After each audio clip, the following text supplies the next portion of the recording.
කල්පනා කරලා ලෝකේ විශාලම පොත ශ්‍රී ලංකාවේ දිගපළලින් විශාලම පොත මෙතෙක් බිහි වෙච්චි මානව සංගතිය අග්‍රඵලය කියන පොත සම්පාදනය කරලා දළදා වහන්සේටත් අස්ගිරි මල්වතු මහා හිමිවරුන්ටත් පූජා කළා. ලියන ක්‍රම දෙකක් තියෙනවා. එකක් ලියනවා අනිත් එක නිර්මාණය කරනවා. දැන් මම ලියලා තියෙනවා අවුරුදු 300ක් වෙනකල් අනාගතේ වෙන දේවල්.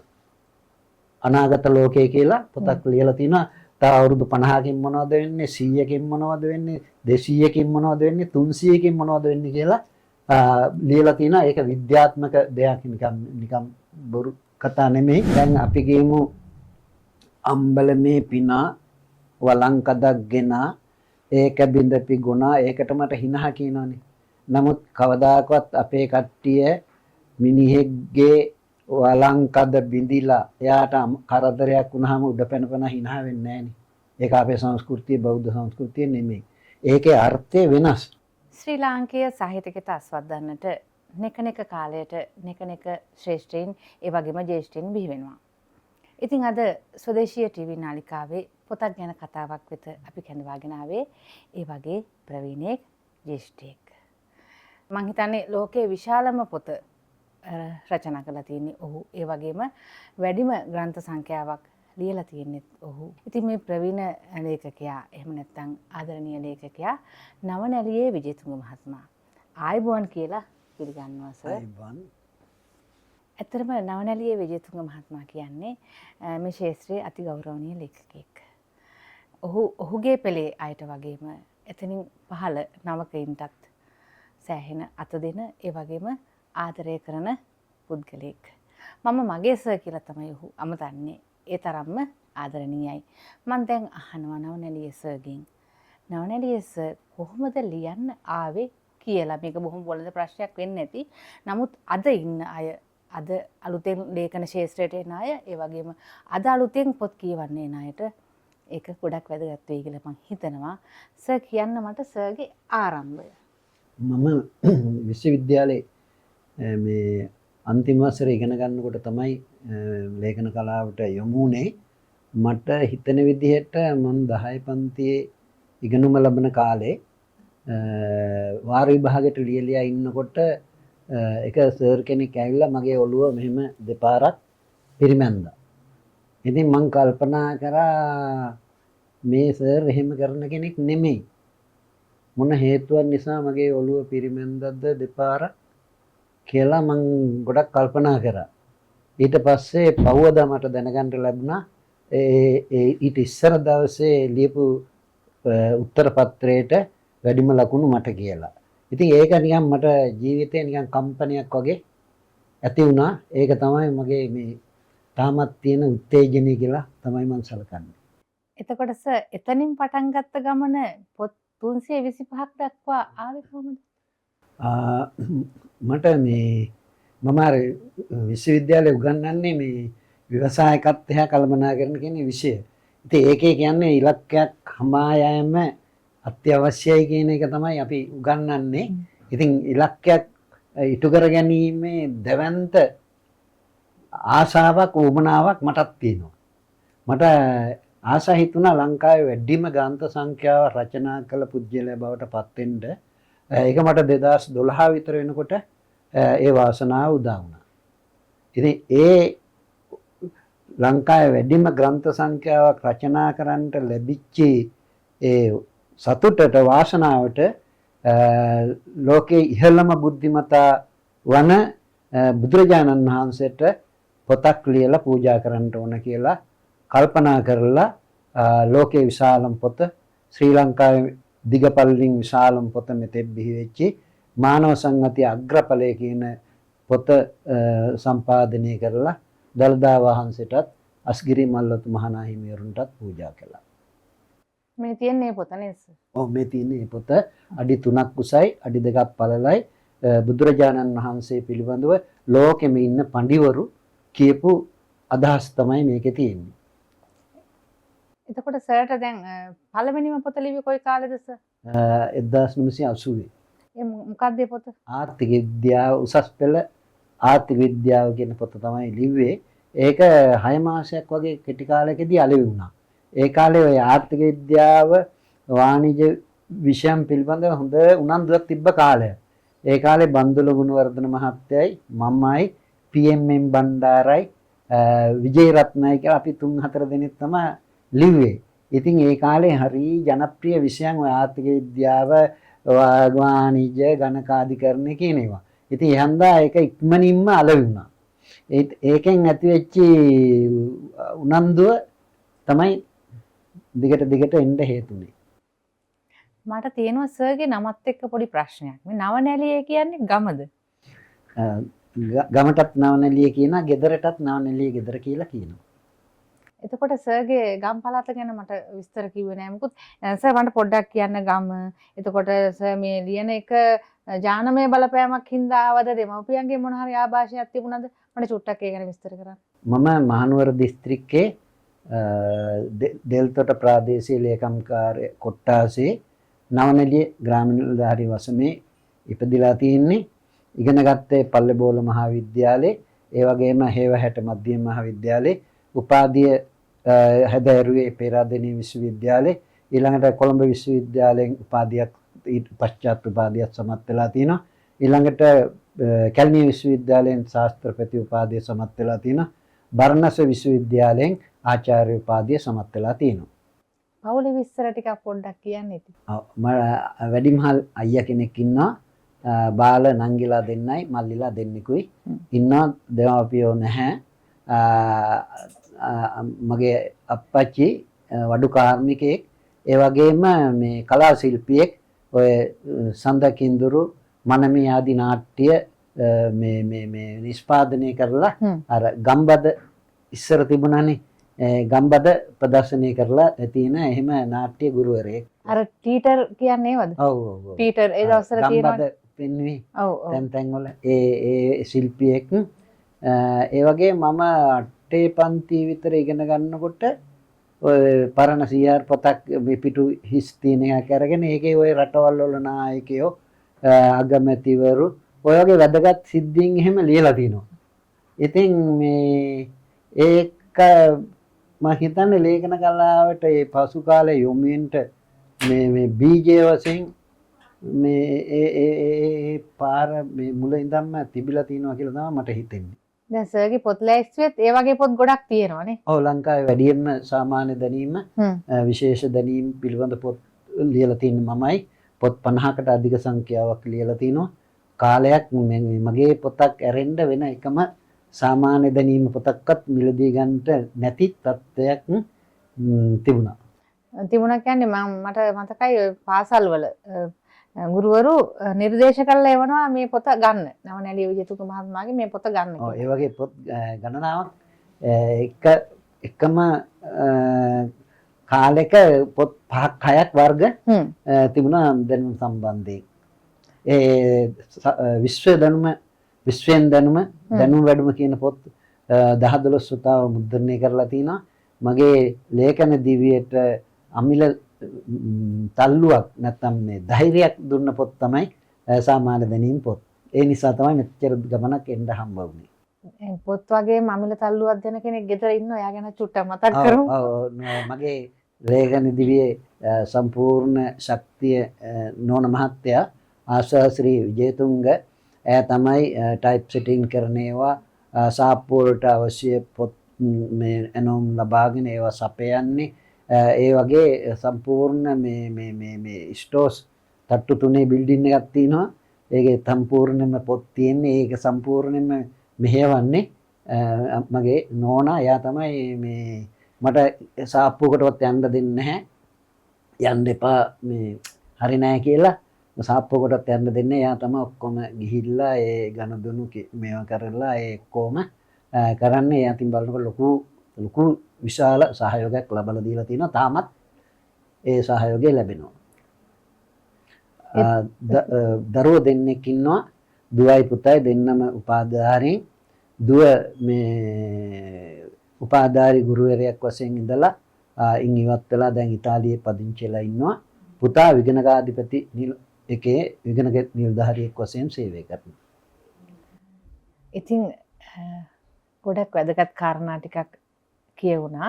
ඒත් එක මං අහන්න කැමති සර්ගෙන් නවක ලේඛකයන්ට අපින් පස්සේ එන නවක ලේඛකයන්ට මොකක්ද අපිට දෙන්න පුළුවන් අවවාදය ලේඛන ශාස්ත්‍රයේ හැසිරෙන්න ඕන විදිය ලියන්න ඕන දේවල්. දැන් මං හිතන්නේ සමහර වෙලාවට පොතක් වෙලා එන සුදුසු නැති දේවල් පොත් වෙලා එනවස. ඔව් මේ මම ඔය ලේඛන කලාවට යොමු වෙන්න උනන්දුව තියන අය සම්බන්ධයෙන් කල්පනා කරලා පදනම් ආයතනයේ ශ්‍රී ලංකා පදනම් ආයතනෙත් එක්ක එක්කහවිලා දින 3ක වැඩමුළුවක් පවත්වලා තිනවා.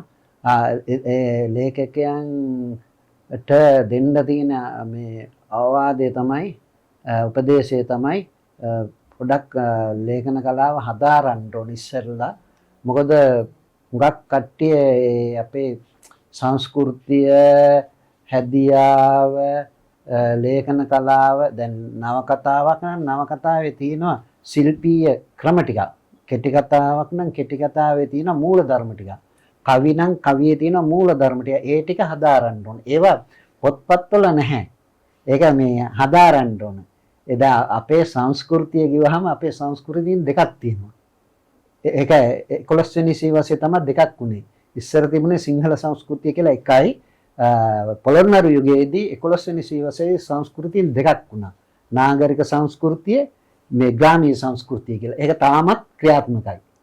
සංස්කෘතියින් දෙකක් තියෙනවා. ඒ සංස්කෘතියින් දෙකේ ඝට්ටනය තාමත් පවතිනවා. ඉතින් ඒවා හොඳට අවබෝධ කරගත්තොත් තමයි දැන් මාර්ටින් වික්‍රමසිංහ මැතිතුමා වගේ කට්ටිය ඒක හොඳට හදාරලා අවබෝධයෙන් තමයි කට්ටිය පොත් ලියලා තින්නේ.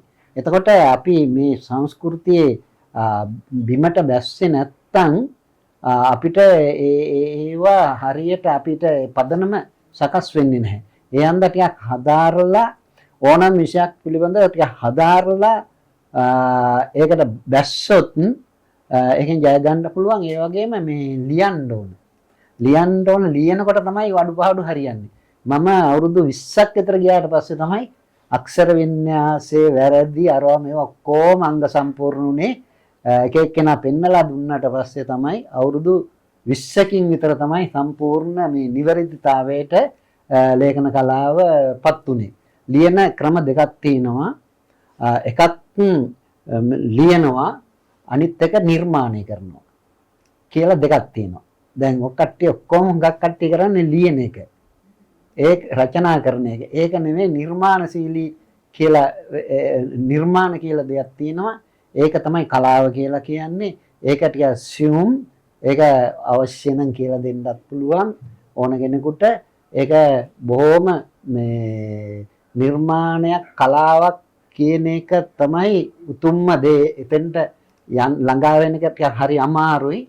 ඒක ඕනනම් මට ඕන කෙනෙකුට ඒක විස්තර කරලා පැහැදිලි කරලා ඒකට යොමු වෙන හැටි කියලා දෙන්න පුළුවන්. අපි ඒක ස්පර්ශ කරලා තියෙන නිසා. ඒකම මම හිතන්නේ ලියනවා වගේම විවිධ දේවල් කියවන්නත් ඕනේ කියලා. අනිවාර්යෙන් කියවන්න ඕන. කියවන්න තමයි මේ දැනුම අලුත් වෙන්නේ, තරුණ වෙන්නේ. කියවන්න නැත්නම් එයා යල්පන ගිය පුජ්‍යලෙක් බවට පත් වෙනවා.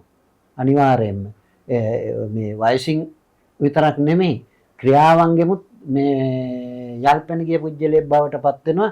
තරුණයෙක් වෙන්න නම් නව දැනුම පෝෂණය කරගන්න ඕන. දැන් මම ලියලා තියෙනවා අවුරුදු 300ක් වෙනකල් අනාගතේ වෙන දේවල්. අනාගත ලෝකය කියලා පොතක් ලියලා තිනවා. තව අවුරුදු 50කින් මොනවද වෙන්නේ, 100කින් මොනවද වෙන්නේ, 200කින් මොනවද වෙන්නේ, 300කින් මොනවද වෙන්නේ කියලා ලියලා තිනවා. ඒක විද්‍යාත්මක දෙයක් නිකම් බොරු කතා නෙමෙයි. විද්‍යාත්මක විද්‍යාඥයන්ගේ ඒ ගණනය කිරීම ඒවා ඔක්කොම අනුව අවුරුදු 300ක් දක්වා සිදුවෙන සිදුවීම් දැන් මේ වෙනකොට ලියලා තිනවා. ඒ පොත මුද්‍රණය ඉවර වෙලා නැවත සැරයක් ආයෙ සංශෝධනය කරලා ගහන්න ලෑස්ති කරලා තිනවා. ඒ ඉතින් ඒවා ගොනු කරගන්න කියවන්න ඕන. පුළුවන් තරම් මේ හදාරන්න ඕන. දැන් ඒ හදාරනකොට අලුත් කරුණක් හම්බුනහම පුදුම සන්තෝෂයක් ඇති වෙන්නේ. පුදුම සන්තෝෂයක් ඇති වෙනවා අලුත් කරුණක් ඇති වුනහම. දැන් මට මේ ළඟදී හම්බ වුණා ඒ වගේ දෙයක්. නමස්කාරයේ පළවෙනියෙන්ම පටන් ගත්තේ කවුද කියලා. ඉතින් ඒක දැනගත්තාම මට හරි ප්‍රීතියක් ඇති වුණා. කොහේවත් සඳහනක් නැති දෙයක් පළවෙනියෙන්ම මේ নমස්කාරයේ ප්‍රසිද්ධියේ ආරම්භ කරේ කවුද කියලා දැනගත්තා. දැනගත්ත ගමන් මට හරි ප්‍රීතියක් ඇතිලා මම මේ සිල් ඇත්තන් විශාල පිරිසකට ඒ කාරණේ පැහැදිලි කරලා දුන්නා බොහොම සන්තෝෂෙන්. ඒ වගේ අලුත් දේවල් දැන් ওই සංස්කෘතීන් දෙකක් උනේ අහවල් දවසේ ඉඳන් කියලා දැනගත්ත එක මට හරි සතුටට කරුණා. බය නැතුව ඕන තැනක කියන්න පුළුවන්. මොකද කවුරුත් දන්නේ නැති දේවල් මේවා. මාර්ටින් වික්‍රමසිංහ මහත්තයා තමයි ඒක පෙන්නලා දුන්නේ. එතුමා දෙවියෙක් වශයෙන් අපි සලකනවා. එතුමා තමයි හරියට මේක අපේ සාහිත්‍ය, අපේ භාෂාව, සමාජ විද්‍යාව, පරිණාමවාද ඒවා ඔක්කොම මේ බිඳුවටම කියන්නේ අඩියටම පතුලටම කිමිදිලා අවබෝධ කරගත්ත එකම පුජ්‍යලයා මේ ලංකාවේ බිහි වෙච්චි. ඉතින් එතුමාගේ පොත් කියවනවා නම් එතුමාගේ මොන පොත කියුවත් අනිවාර්යයෙන්ම ඉගෙන ගන්න දෙයක් තියෙනවා. ඒ තරම් අගය කරන්න පුළුවන් කෙනෙක්. ඇත්තටම නවකතාවකින් වුණත් අපිට ඉගෙන ගන්න බොහොම දේවල් තියෙනවා. මම හිතන්නේ දැන් අද ලියන අයට Facebook කියන්නේ හොඳ ප්ලැට්ෆෝම් එකක්. නමුත් ගුරුවරයෙක් නැතිකම නිසා ලේඛන කලාව අයාලේ යනවා කියලා සර්ට හිතෙන්නේ නැද්ද? ඔව් එහෙම හිතෙනවා. ලේඛන කලාව ලේඛනය කියන්නේ එකක්, කලාව කියන්නේ එකක්. මම ඉස්සෙල්ලත් කිව්ව නිර්මාණයක් කියන්නේ වෙනම දෙයක් කියලා. නමුත් ලේඛනයේ යෙදෙන විශාල පිරිසක් ඒක අර කලාවක් බවට පත් කරගන්නේ කොහොමද කියන එක ගැන අවබෝධයක් නැහැ. ඉතින් ඒකට ටිකක් මේ උනන්දුවෙන් මේව කරගන්න ඕනේ. ඒවා පොත්පත්වල නැහැ. ඉතින් යන්දා කවුරු හරි ඔය අපි වගේ කෙනෙක්ගෙන්ම ගුරුවරයෙක්ගෙන්ම අපි අර අමාරුවෙන් ඒක හදාරලා අල්ලගත්ත දෙයක් නිසා ඒක මේව කරගන්න ඕනේ. මේ දැන් අපි හුඟක් ආධුනික කට්ටිය හිතන්නේ මේ කාරණේ කියන එක තමයි එයාලගේ දක්ෂකම කියලා. නමුත් ඇත්ත වශයෙන්ම කියන එක නෙමෙයි දක්ෂකම, නොකියන එකයි. දැන් අපි කියමු අම්බලමේ පිනා වලංකදක් ගෙනා ඒක බින්දපි ගුණා. ඒකට මට හිනහ කියනවනේ. නමුත් කවදාකවත් අපේ කට්ටිය මිනිහෙක්ගේ වලංකද බිඳිලා එයාට කරදරයක් වුණාම උඩ පැනපැන හිනහ වෙන්නේ නැහනේ. ඒක අපේ සංස්කෘතිය, බෞද්ධ සංස්කෘතිය නෙමෙයි. ඒකේ අර්ථය වෙනස්.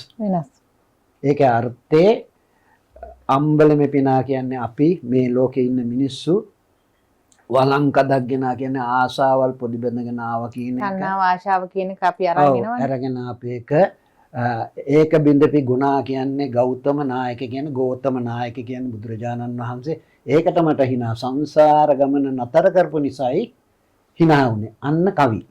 අන්න නිර්මාණ. යටි අරුතක් එක්ක. බාහිර අර්ථ නෙමෙයි, ඇත්ත අර්ථය, අභ්‍යන්තර අර්ථය. ඉතින් ඒවට තමයි කවි කියන්නේ, ඒවට තමයි නිර්මාණ කියන්නේ, ඒවට තමයි කලාව කියන්නේ. ඉතින් ඒ වගේ අර්ථ දෙකක්, බාහිර ස්වરૂපය හා අභ්‍යන්තර ස්වરૂපය කියලා දෙකක් තියෙනවා. අභ්‍යන්තර ස්වરૂපයේ මේ තමයි නිර්මාණය තියෙන්නේ. කලාව කියන්නේ දැන් ගම් පෙරළිය වුණත් අභ්‍යන්තරෙන් කියන සමාජ පෙරළිය තමයි තියෙන්නේ. නමුත් උඩින් තියෙන්නේ නන්දගේ පියල්ගේ විවාහ ජීවිතය පිළිබඳ කතන්දරයක් මේ පිළිබඳ. නමුත් ඒකෙන් වෙන්නේ ගම්බද සංස්කෘතිය නාගරික සංස්කෘතියක් බවට පෙරලීම කියන එක තමයි තියෙන්නේ. ඉතින් යන්දා නිර්මාණය කියන එක හොඳට හදාරන්න ඕන. අමාරුයි, අත් වශයෙන්ම අමාරුයි. ඒක හරියට හැදුවොත් ඉතින් අමාරුත් නැහැ. ඔව් අර අපි මම ආපු කාලෙස මම කියන්නේ මම පත්තරයකින් ආවේ. මගේ පළවෙනි නවකතාව මට කියලා 6 පාරක් ලිව්වා මගේ කතුරුතුමා. අන්න ඒ වගේ මම කියන්නේ ඒ විදිහට කාතින් හරි අපි හැඩ ගැහෙන්නේ.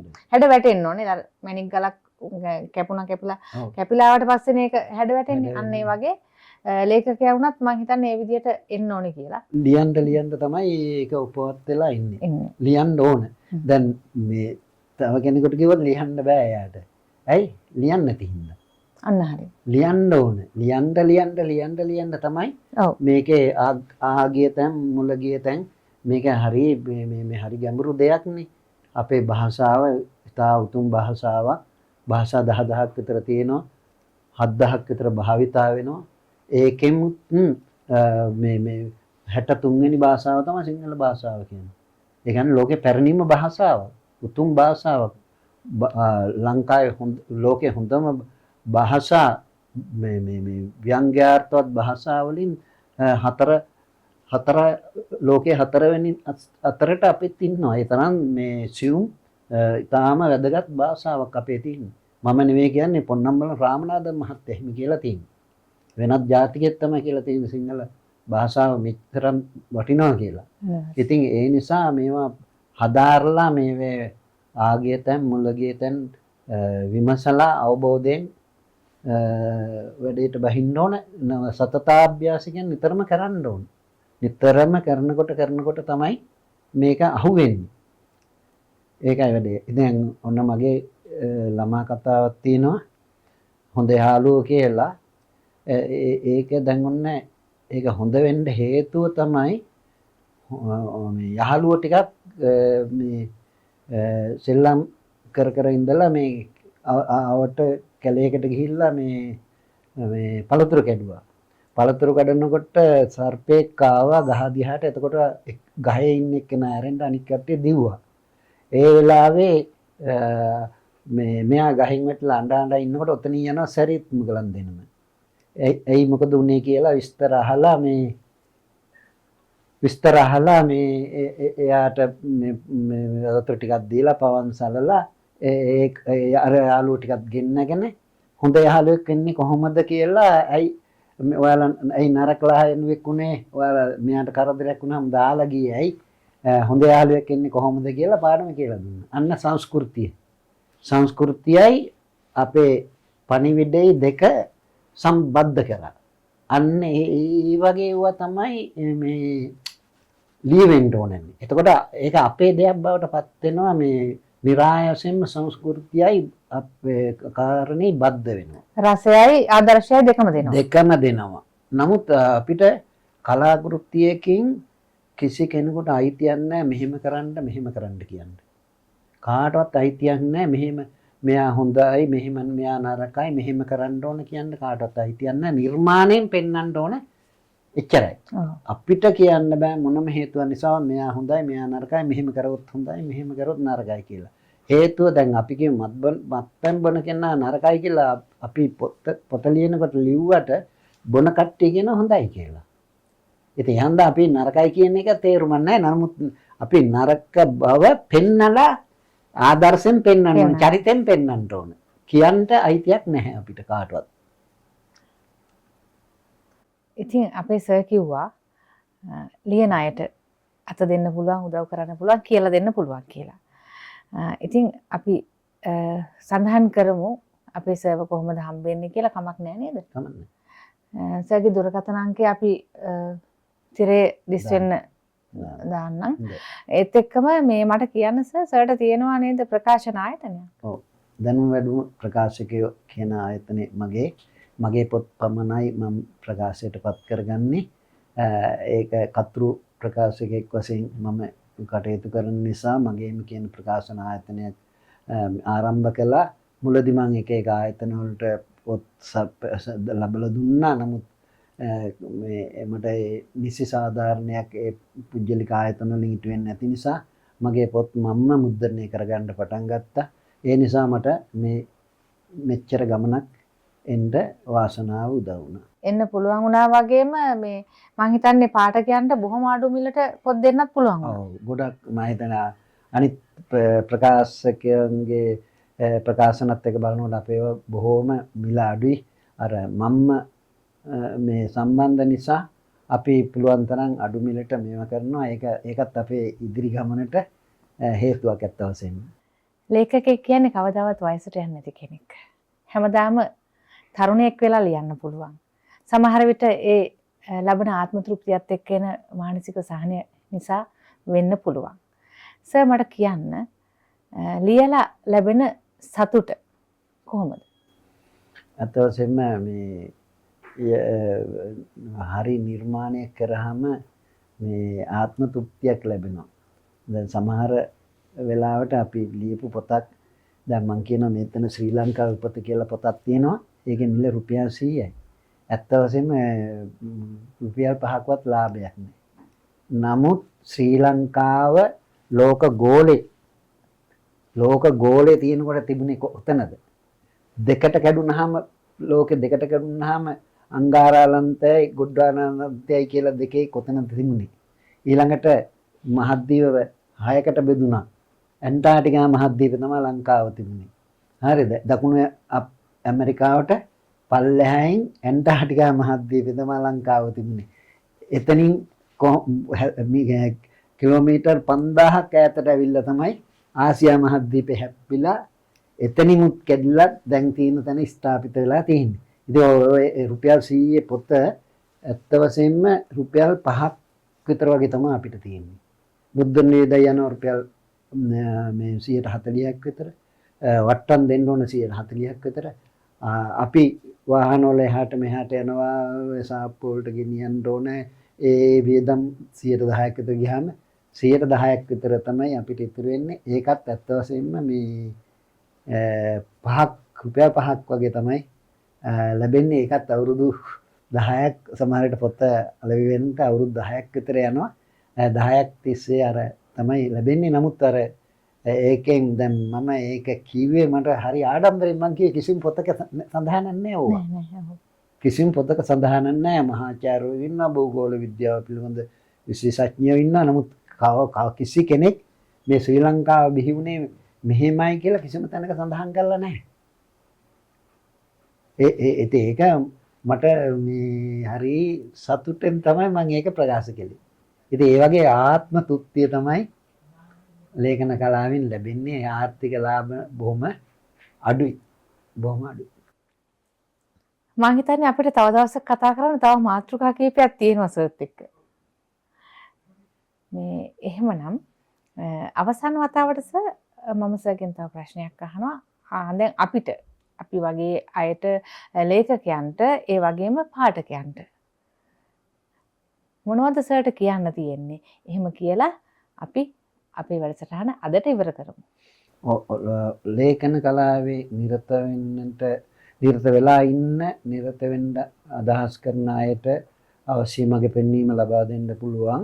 ඒ වගේම ලේඛන කලාවේ දැනට නිරත වෙලා ඉන්න අයට නිර්මාණය කරන හැටි පිළිබඳව අවශ්‍ය උපදෙස් ලබා දෙන්න පුළුවන්. ඒ පිළිබඳව දැන් ඌව පළාතෙන් ආරාධනාවක් ලැබිලා තිනවා. අර අපි බදුල්ලේ වෙලාවේ ඌව පළාත් සංස්කෘතික අමාත්‍යාංශ ලේකම්තුමා ආරාධනා කරා ඇවිල්ලා ලේඛන කලාවට යොමු වෙන අයට මේවා කරන්න කියලා දැන් කෑගල්ලේ නගර සභාවේ ලේකම්තුමත් ආරාධනාවක් කරා. ඒ වගේ අවශ්‍ය කෙනෙකුට අපිට පෞද්ගලිකව හෝ පොදුවේ හෝ ඒ මඟ පෙන්වීම ලබා දෙන්න පුළුවන්. පාඨකයන්ට කියන්න තියෙන්නේ ඔය e-book වලින් ඒවෙන් මේවෙන් කියවීම එතරම් සාර්ථක නැහැ.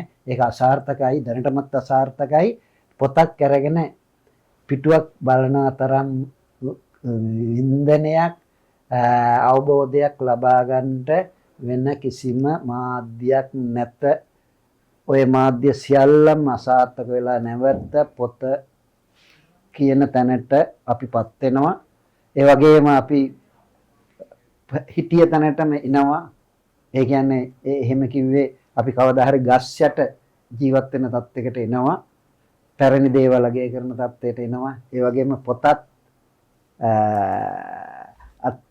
අත්තරින්ද බෑ. මොන මාධ්‍ය මොන ඩිජිටල් කරන මොනවා ආවත් පොතේ වටිනාකම නැති කරන්න මේ ලෝකේ කිසිම කෙනෙකුට හැකියාවක් නැහැ කියන එකයි පවසන්න තියෙන්නේ. ඉතින් පාඨකයන් කියන්න තියෙන්නේ කියවීම හරිම අඩුයි. සමිශ්‍රණයක් කළ ජාතික අධ්‍යාපන ආයතනයේ ලංකාවේ කියවන පිරිස පිළිබඳව වැඩිම පිරිසක් කියවන පිරිසක් හිටියේ ඌව පළාතේ. අඩුම රූපවාහිනී නරඹන පිරිසක් ඉන්නේත් ඌව පළාතේ කියලා දැනගන්න ලැබුණා. ඒ වගේම ජංගම දුරකථන භාවිතයත් අඩුයි. රූපවාහිනී මේ භාවිතයත් අඩුයි. වෙනත් පුවත්පත් ඒවත් භාවිතය අඩුයි. නමුත් පොත්පත් කියවීම ඉතාමත්ම ඉහළ ඌව පළාතේ කියලායි කියන්නේ. එතකොට මේ කියවීම මේ දෝලණය වෙන හැටි අපිට මේ සම්මිශ්‍රණයෙන් හෙළි වෙනවා. ඉතින් කියවන්නවා කියන්නේ කියවන්නෝ දිනන්නෝ. කියවන් නැතිව දිනීමක් නැහැ. විභාග පාස් වෙන්න පුළුවන්. විභාග පාස් වෙන්න පුළුවන්. විභාගේ පාස් වුණාට උදැල්ල අරගෙන වලක් කපන්න දන්නේ නැහැ. පිහි අරගෙන කොටන්න දන්නේ නැහැ. මේකේ තියෙන දේ කටපාඩම් කරලා මේකේ ලිව්වා විභාගේ පාස් ඒ 9යි කියනවා. නමුත් කොස්සක් අරගෙන අතු ගන්නේ නැහැ. තැනකට ගිහිල්ලා මේවා කරන්නේ. උදාහරණයක් මම කියන්න සමාවෙන්න. උදාහරණයක් කියන්න එක තාත්තා කෙනෙක් ඔයාලා අපේ හොම්මවටම කියනවා ඔය ලයිට් එක නිවපම් කාමරෙන් එළියට යනකොට. හරි? ඔය බාත්රූම් එකට ගියාම මම අහගෙන ඉන්නවා. කියලා අපිට අප්පච්චි අම්මා අවවාද කරනවා. කොච්චර අවවාද කරනවා. අපි ඒකට හුඟක් කට්ටිය පුරුදු වෙනවා. හුඟක් කට්ටිය ගණන් ගන්නේ නැහැ. හරි? ඉතින් මේ එක පුතේකටත් මේ විදිහට ලයිට් එක නිවලා යන්න කාමරෙන් එළියට යනකොට නිවලා යන්න ගෙන් එළියට එනකොට නිවලා යන්න බාත්රූම් එකෙන් එළියට එනකොට නිවලා යන්න টয়ලට් එකෙන් එළියට එනකොට ලයිට් එක නිවලා යන්න කියලා කෑ ගහලා මෙයාට පුරුදු වුණා. හරිද? මෙයා එක දවසක් ඔහම ලොකු වෙලා ගියා මේ සම්මුඛ පරීක්ෂණයකට සම්බන්ධ වෙන්න කියලා ගියා. යනකොට මෙහෙම ඉස්සරහා මේ ඇතුල් වෙන ඒ හරිය ලයිට් එකක් පත් වෙනවා. එයාක නිව්වා. ඊළඟට කොරිඩෝර් ආවා. ඒකෙත් ලයිට් එකක් තියෙන එකත් නිව්වා.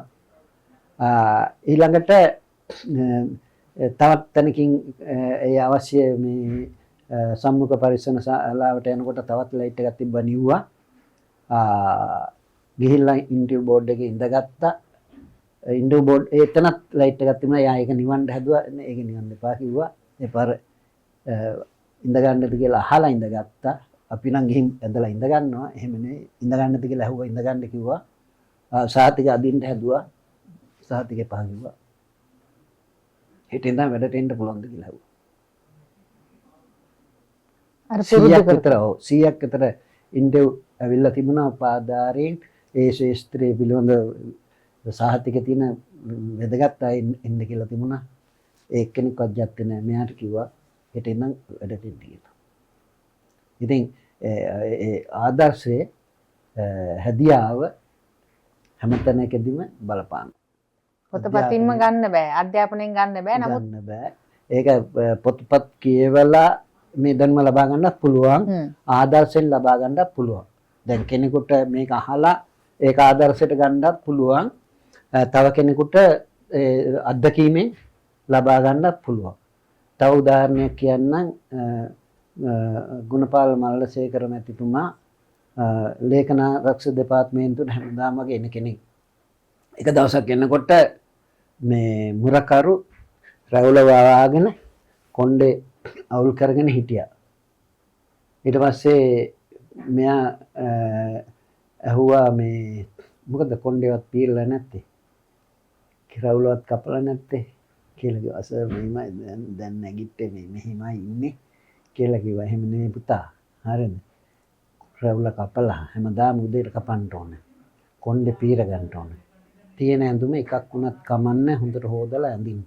ඈ කියලා ඉල්ලා මේ ඒ ඔච්චරට කියලා තිනවා.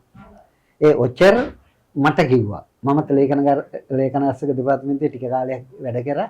ඒ ඔච්චර මට කිව්වා මෙහෙම කිව්වා කියලා.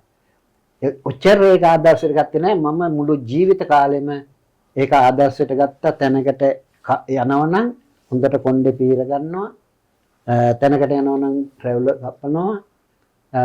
ගිහිල්ලා පොඩ්ඩක් බලනවා මං කොණ්ඩේ හොඳට තියනවද කියලා.